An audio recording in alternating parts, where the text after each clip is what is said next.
Bien le bonsoir. Dans l'actualité de ce samedi 16 novembre 2019, la chasse à l'homme en cours, la gendarmerie aux trousses de Seydina Fall Bougazeli, le député est trempé dans une affaire de trafic de faux billets de banque. Le ministre de la Justice rassure et indique que naturellement la loi sera appliquée dans toute sa rigueur. Le séminaire intergouvernemental Sénégal-France, le Premier ministre François-Édouard Philippe sur le sol sénégalais avec des membres de son gouvernement, Seydou Nourouba situe l'enjeu de la rencontre dans la préservation des intérêts fondamentaux respectifs des deux États. L'ancien ambassadeur et membre du comité scientifique du Forum Paix et Sécurité qui s'ouvre à Dakar lundi. Par ailleurs, le sabre de El Hadj Oumar Foutiyou Tall sera restitué au Sénégal en marge du séminaire de ce dimanche. L'insalubrité en milieu urbain, le chef de l'État prône le changement du système de gestion des ordures, la clé, selon Macky Sall, du succès du plan d'action prioritaire du PSE, plan Sénégal émergent. Le président de la République a pris part au panel de haut niveau de la convergence des cadres républicains. C'était ce matin à Dakar.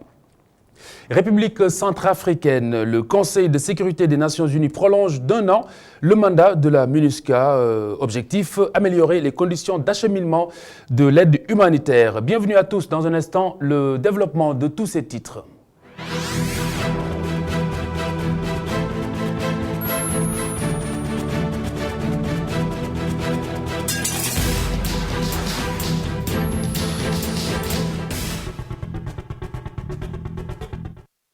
D'abord, ces nouveaux éléments sur le meurtre présumé de Aminata Ka. La jeune femme n'était pas enceinte et est décédée d'une crise cardiaque. Des conclusions de l'autopsie avant son inhumation qui a eu lieu ce matin à Malika. Son mari, le présumé meurtrier, a été arrêté. Nous y reviendrons sans doute avant la fin de ce journal. L'affaire des faux billets de banque impliquant un député de la majorité présidentielle, le garde des Sceaux est ferme. La loi sera appliquée dans toute sa rigueur. Seydina Fall Bougazeli est recherché par la gendarmerie nationale. Il avait été auditionné avant de disparaître. Par ailleurs, le ministre s'est prononcé également sur la libération de personnes impliquées dans l'affaire de la drogue saisie par la Marine nationale. Écoutez-le, Malik Sall avec Aliou Khan. Nous avons un pays qui est doté d'infrastructures efficaces, qui permettent effectivement, quelle que soit la situation de l'individu, effectivement, faire en sorte qu'effectivement que l'enquête aboutisse et que son auteur soit remis à la justice. C'est ce qui est en train de se faire. Je ne peux pas me prononcer d'immunité parce que, comme vous le dites, je suis garde des Sceaux, donc responsable de la justice, et cette affaire n'est pas encore soumise au niveau de la justice. Concernant la saisie de la drogue, il y a des étrangers qui ont été libérés. Ceux qui ont été libérés ont été libérés provisoirement. Vous voulez certainement parler des 2 Allemands et bientôt et des 2 Italiens. Mais vous ne savez pas qu'il y a 4 Sénégalais qui ont été libérés également. Vous savez, la libération conditionnelle se décide par le juge en fonction de l'avancée des dossiers. Quand il estime qu'effectivement que dans tel dossier, telle partie a été entendue au fond, et que son maintien en détention préventive n'est plus nécessaire, il ordonne sa libération. Donc les Sénégalais ont été libérés, je vous le confirme. Provisoirement, je vous le dis. Pour reparler des fausses coupures, comment reconnaître un vrai billet de banque d'un faux ? Pas très évident sans détecteur de faux billets, mais en l'absence de l'appareil justement, chacun y va de sa propre méthode. À Dakar, les chauffeurs de taxi, les gérants de commerce et multiservices ou encore les boutiquiers sont souvent victimes de ces faussaires ou simplement de simples détenteurs innocents de ces fausses coupures. Cheikh Gueye et Abdourahmane Ly. Cet homme est un boutiquier, ici à Grand Dakar. Et dans un monde où les faux billets sont monnaie courante, il se débrouille comme il peut. En général, moi, je contrôle les grosses coupures, comme les billets de 10 000. Je les contrôle parce qu'on m'en a donné une fois. Ça m'a fait très mal. Mais les petites coupures peuvent passer facilement parce que les gars aussi, ils sont très malins. Ils ont des stratégies. Ils attendent que quand les clients sont nombreux, ils se mettent dedans, ils te donnent l'impression d'être pressés et peuvent te demander 2 ou 3 choses comme ça. Ça fait un peu de confusion. Quand les billets sont superposés comme ça, ils peuvent passer facilement sans que, on y prête attention. Après avoir pris son petit déjeuner, ce taximan nous consacre une partie de son temps pour nous expliquer une méthode bien à lui pour détecter la contrefaçon. Le fait juste d'avoir le billet entre les mains, on peut facilement se rendre compte si c'est un vrai ou un faux. Si vous détenez un faux billet, étendez-le, vous vous rendrez compte que c'est plus clair qu'un billet normal. L'autre méthode, c'est d'essayer de le friper. La plupart du temps, il ne se défroisse pas, contrairement aux billets normaux. Raison pour laquelle je parviens très souvent à faire la différence. Et j'en reçois beaucoup. Lui, les détenteurs de faux billets ne l'ont pas raté, et c'est ce qui l'a d'ailleurs poussé à se procurer un détecteur de faux billets. On l'a acheté parce qu'on a vécu ce genre d'expérience, parce que parfois il y a des clients qui viennent pour faire des envois et ils font au niveau de l'argent des faux billets pour écouler l'argent. C'est pourquoi on a essayé de tout faire pour avoir cette machine. Bon, c'est un client qui est venu faire un envoi. Bon, après, il a mis là-bas quelques faux billets. On l'a acheté parce qu'on a vécu ce genre d'expérience, parce que parfois, il y a des clients qui viennent pour faire des envois et ils font au niveau de l'argent des faux billets pour écouler l'argent. C'est pourquoi on a essayé de tout faire pour avoir cette machine. Bon, c'est un client qui est venu faire un envoi. Bon, après, il a mis là-bas quelques faux billets. Des sanctions très sévères.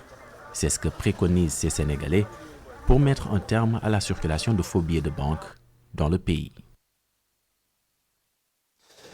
L'un des sabres ayant appartenu à El Hadj Oumar Tall rentre au bercail. La restitution est prévue en marge du séminaire international ou intergouvernemental plutôt Sénégal-France. Demain, dimanche, le Premier ministre Édouard Philippe, le Premier ministre français donc, matérialise ainsi une promesse du président Emmanuel Macron. Le calife de la famille omarienne apprécie l'initiative. Nous y reviendrons avant la fin de ce journal avec Mamadou Bipa Sissoko et Augustin Mandang.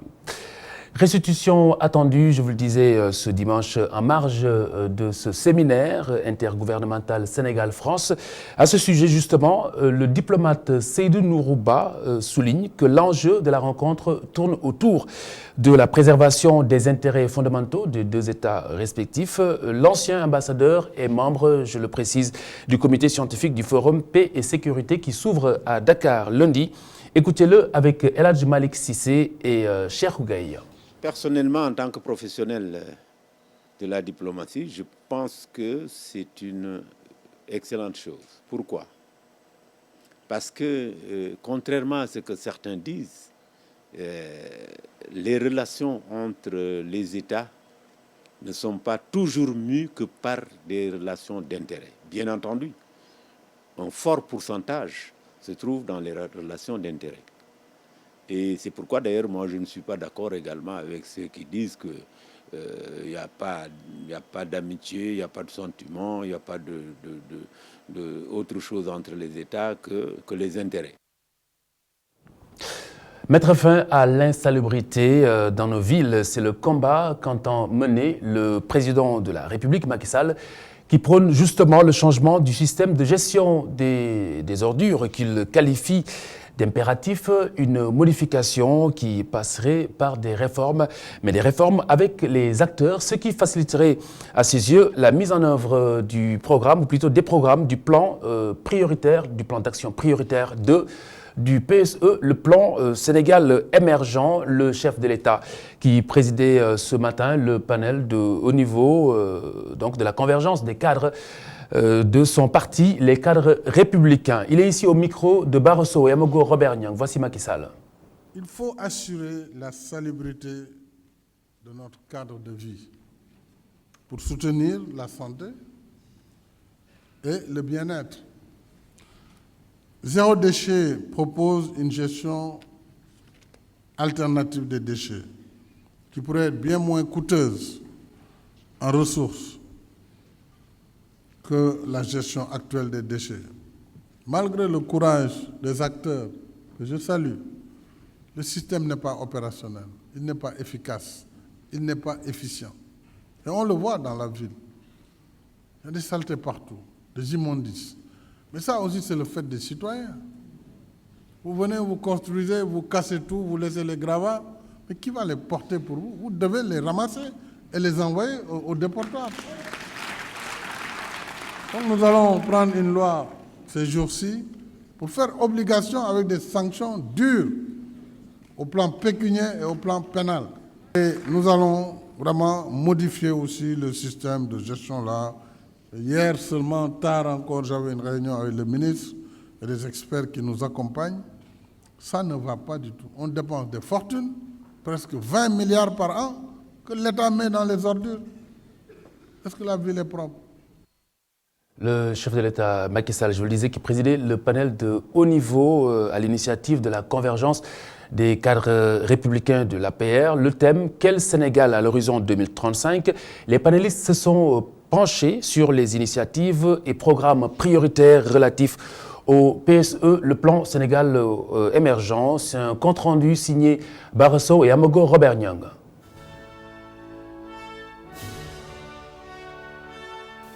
En présence de toutes les instances de l'Alliance pour la République, le panel de haut niveau sur le PAP 2 du plan Sénégal émergent a été l'occasion pour le parti au pouvoir de tirer le bilan de la phase 1 du PSE, mais aussi d'entrevoir les perspectives de sa phase 2.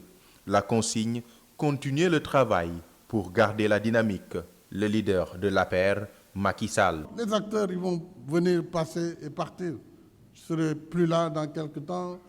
Peu importe qui est là, qui n'est pas là. Ce qui est essentiel, c'est le programme. C'est le projet de société.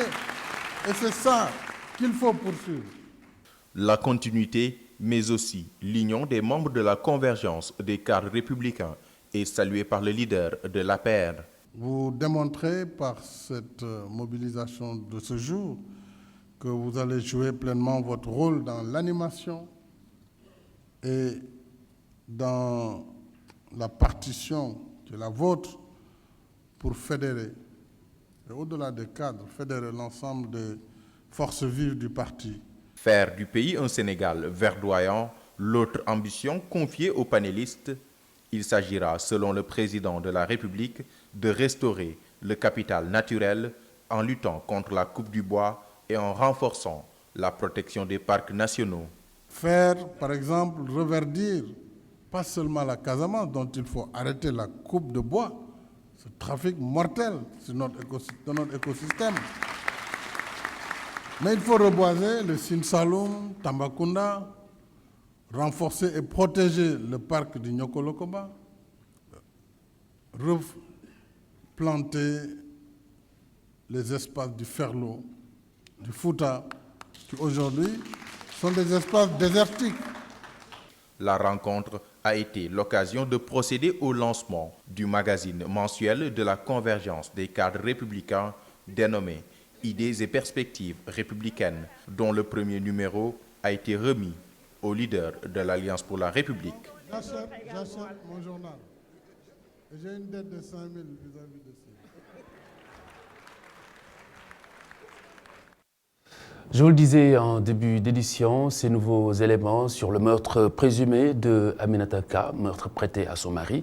La jeune femme n'était pas du tout enceinte, comme préalablement énoncé, et est plutôt décédée d'une crise cardiaque. Des conclusions de l'autopsie qui a été réalisée juste avant son inhumation qui a eu lieu ce matin. Son mari, qui est le meurtrier présumé, est entre les mains de la police. Boudal Ndiaye et Oumar Bokoum se sont rendus au domicile de la défunte. Aminata Ka, la jeune femme tuée par son mari, a été inhumée ce matin à Malika Montagne, dans la tristesse. Son oncle revient sur le film du drame. Mercredi.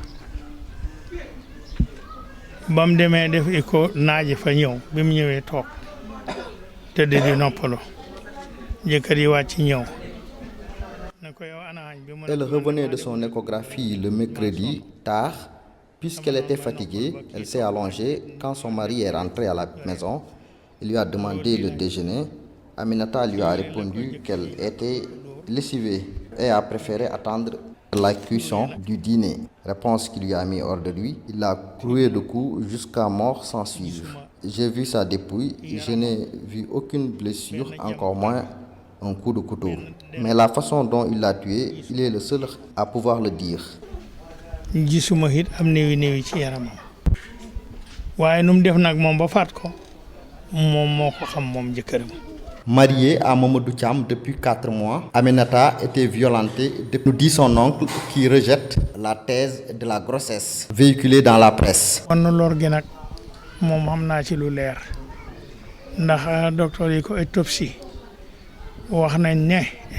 J'ai la certitude qu'il n'était pas enceinte. J'en ai entendu parler dans la presse, mais c'est une fausse information.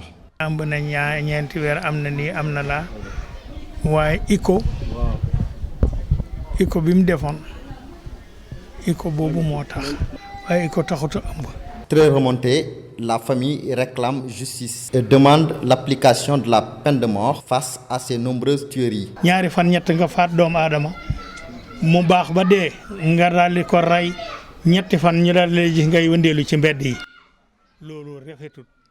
J'interpelle le président de la République. La peine de mort doit être appliquée dans ce pays,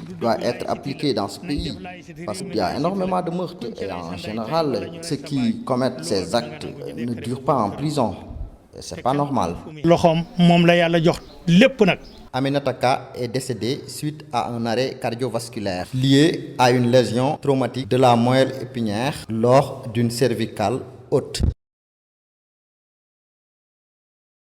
Nous retrouvons Mamadou Bipa Sissoko pour parler de ce retour au bercail de l'un de ces sabres appartenant à El Hadj Omar Tall. La restitution est prévue justement demain et ce sera en marge de ce séminaire intergouvernemental Sénégal-France. Le Premier ministre français Édouard Philippe matérialise ainsi une promesse du président Emmanuel Macron, une démarche saluée par le khalife général de la famille omarienne. Augustin Mandang et Mamadou Bipa Sissoko étaient à la Médina, rue 19. L'un des nombreux sabres et effets personnels que possédait Cheikh Omar Foutiyou Tall sont toujours entre les mains des Français, mais plus pour longtemps, du moins pour certains d'entre eux. En effet, en marge de la réunion du Conseil interministériel, le Premier ministre français, Édouard Philippe, aura dans ses valises un sabre appartenant au guide religieux. Nous avons appris la nouvelle avec beaucoup de joie. Le retour du sabre de Cheikh Omar Foutiyou Tall est une très bonne nouvelle pour toute la communauté musulmane. Ce sabre, les Français l'ont pris il y a plus d'un siècle. Quand ils étaient venus à Ségou, ils n'avaient pas trouvé Cheikh Omar Foutiyou Tall sur place. Et ils en ont profité pour prendre ce sabre et d'autres choses comme des Corans, des armes et même des habits. Aujourd'hui, quand le Premier ministre français, Édouard Philippe, décide de nous rendre ce qui nous appartient, je pense que c'est une très bonne nouvelle pour toute la communauté musulmane du Sénégal. Cet objet représente beaucoup pour la confrérie, raison pour laquelle des disciples issus de plusieurs pays de la sous-région vont prendre part à la cérémonie de restitution. En ce moment, les familles et les disciples de Cheikh Omar Foutiyou Tall sont impatients pour assister à la restitution de ce sabre. Ils sont venus de partout. Il y en a qui sont venus de Ségou, du Mali, d'autres de Dinguiraye. Il y en a même qui sont venus du Nigeria. Ils sont tous là pour assister au retour du sabre de Cheikh Omar Foutiyou Tall. Pour l'instant, le musée des civilisations noires héberge un autre sabre de Cheikh Omar Foutiyou Tall et certains objets qui lui appartenaient, mais pour l'heure, le lieu d'exposition de cette nouvelle acquisition reste inconnu. Mais comme musée civilisation noire, à mon avis, le musée des civilisations noires serait le lieu idéal pour garder ce sabre. Mais ça, c'est juste mon avis, et cela n'engage que moi, car j'estime que le musée remplit toutes les conditions pour bien garder ce sabre. Cette restitution entre dans le cadre d'une promesse faite par le président français Emmanuel Macron de rendre à l'Afrique tous les objets d'art et de culte pris au temps de la colonisation. La presse d'agence au Sénégal de 1960 à nos jours, l'Union de la presse francophone du Sénégal a revisité justement les fonctionnements et les méthodes de celle-ci dans un contexte bien entendu où les réseaux sociaux deviennent de plus en plus la première ou la principale source d'information pour beaucoup, ce qui constitue une menace aux yeux de certains. Abdoulaye Thiam est le président de l'Union de la presse francophone. Il est au micro ITV de Tidiane Cissé et Moussa Fall. Chaque année, nous fêtons les anciens. Et à chaque fois, nous choisissons un parrain que l'Union de la presse francophone du Sénégal honore pour qu'il soit le parrain de la journée. Aujourd'hui, nous avons choisi comme thème la presse d'agence de 1960 à nos jours, traitée par Cheikh Tidiane Ndiaye. Avant, il n'y avait qu'une seule agence au Sénégal, en dehors des agences étrangères, comme l'a expliqué tout à l'heure le conférencier. Mais depuis un certain moment, il y a eu d'autres agences. La PANA, qui est née de l'Union africaine. Il y a également des agences privées et plusieurs agences de presse ou de communication qui sont actuellement présentes. Mais maintenant, le vrai problème, c'est la présence des réseaux sociaux. Lorsqu'une information tombe dans la matinée, à la minute, vous l'avez sur tous les réseaux du monde. Au fond, ce n'est pas une menace. Parce que si vous voulez avoir des informations solides, vous allez vous référer à des agences ou bien à des radios privées ou locales, mais qui donnent l'information de façon très normale. En plus bref, l'association des internes et anciens internes du Sénégal en grève dès lundi pour 24 heures renouvelables. Ses membres dénoncent l'annulation de l'atelier sur la validation du statut de l'internat des hôpitaux du Sénégal et le non-respect, selon le communiqué, des engagements de la tutelle. L'association tient un rassemblement lundi en fin de matinée pour la suite à donner à ce mouvement. Ndiassane a célébré la naissance du prophète de Mohamed, paix et salut sur lui, 8 jours après, comme il est de coutume. À l'occasion, les leaders politiques dont Idrissa Seck de Rewmi et El Hadj Issa Sall du PUR ont magnifié le combat que le fondateur de la Khadria a mené pour justement vulgariser l'islam. Sidi Niang et Isidore Alexandre Sen. 3 candidats malheureux de la présidentielle du 24 février dernier à la résidence du calife de Ndiassane. La délégation de Idrissa Seck et compagnie ont salué la gigantesque œuvre de la famille Kountiou pour le rayonnement de l'islam. Ces moments nous ont permis de dire aux porte-parole combien Ndiassane est importante, la ville de Ndiassane, combien importante dans l'histoire du Sénégal, surtout dans l'histoire de l'islam. Ndiassane est un berceau de l'islam par Cheikh Bou Kounta. Nous avons souligné l'apport considérable de la famille à la vulgarisation de l'islam. La problématique de la crise des valeurs, diagnostic et solutions selon le modèle Kountiou est le thème de cette 136e édition. Un thème qui trouve tout son sens et les remèdes à la perte des repères sont là. Cheikh Bou Kounta est un exemple de valeur, un exemple d'érudition. Demandons à la jeunesse d'aujourd'hui de s'inspirer de son œuvre. Je suis sûr que si nous le faisons, nous ne nous retrouverons jamais dans cette situation qu'on décrit comme étant celle donc de la perte des valeurs. Les valeurs sont importantes dans une nation. Interpellé sur l'affaire des faux billets impliquant un parlementaire, Idrissa Seck et compagnie ne veulent faire aucun commentaire. Notre ligne de conduite, c'est de ne pas profiter des événements religieux pour parler de politique. Madické Niang, Idrissa Seck et El Hadj Issa Sall, en l'absence de Ousmane Sonko, l'autre candidat de l'opposition lors de la présidentielle du 24 février, là aussi, c'est motus et bouche cousue.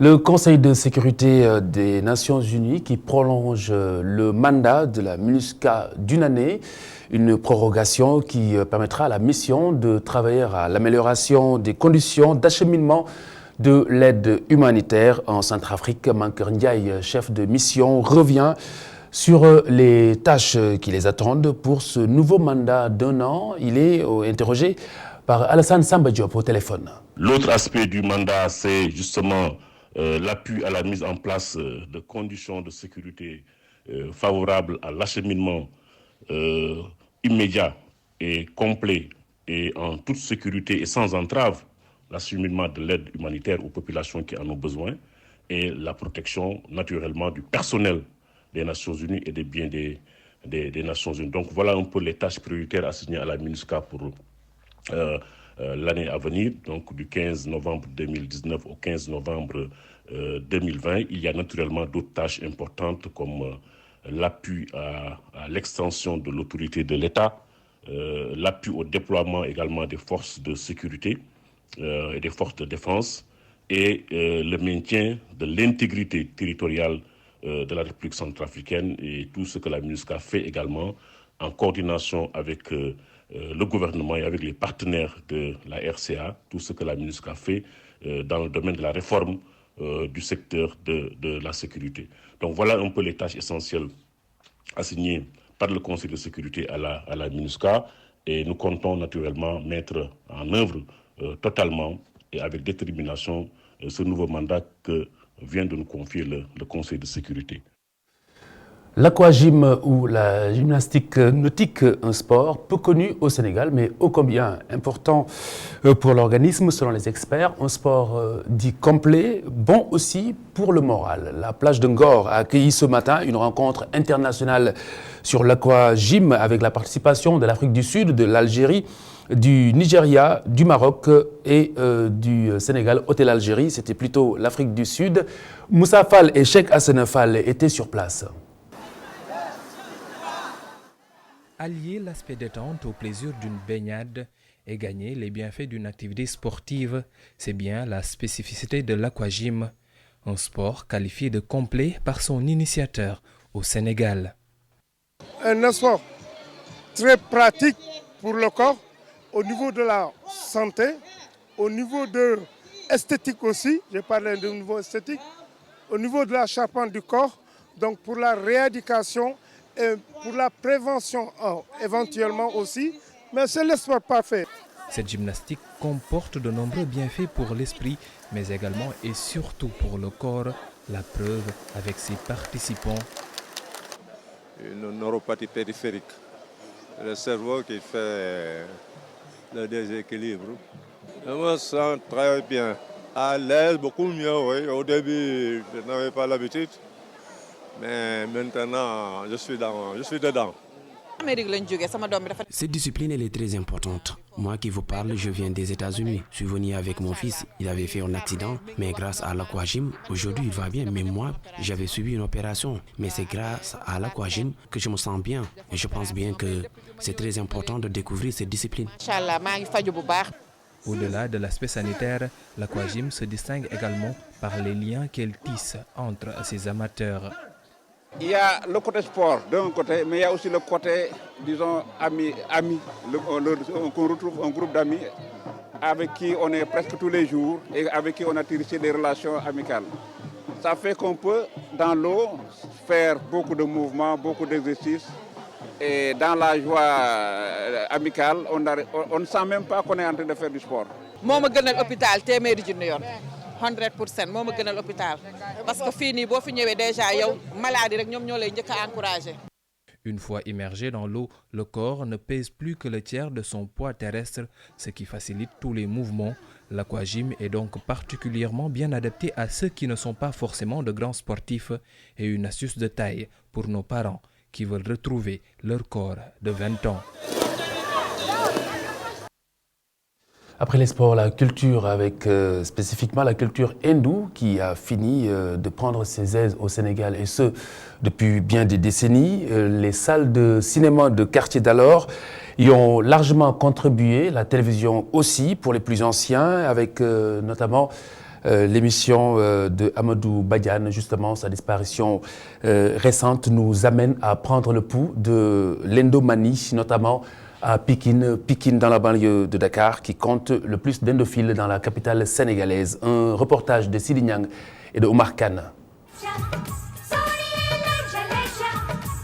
Si le Sénégal était l'Inde, Pikine aurait été certainement Bombay, la capitale du cinéma, des chants et des danses hindoues.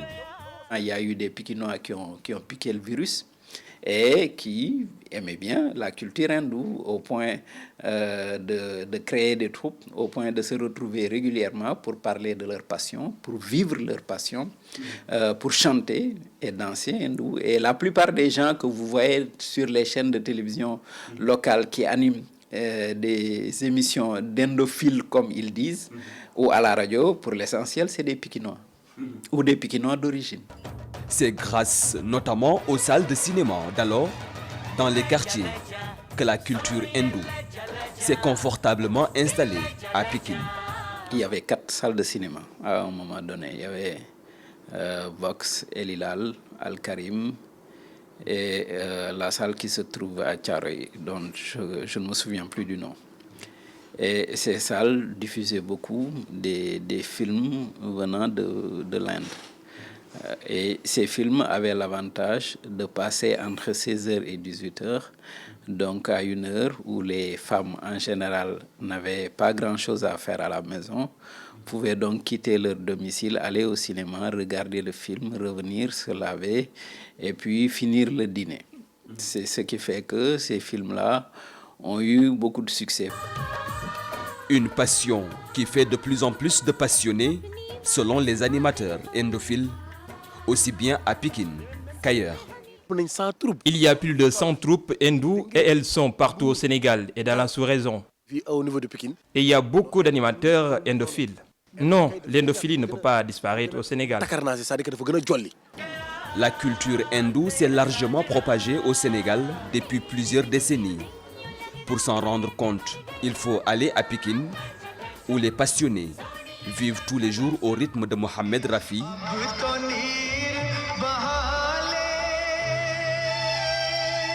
une famille endophile endeuillée par la disparition toute récente de Amadou Badiane, l'un des précurseurs de l'endophilie au Sénégal, avec notamment une émission sur la chaîne nationale pendant plusieurs années.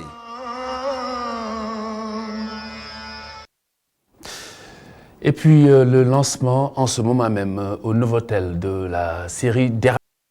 Ne ratez pas le rendez-vous de Dérapage bientôt sur cette antenne. La suite des programmes sur ITV.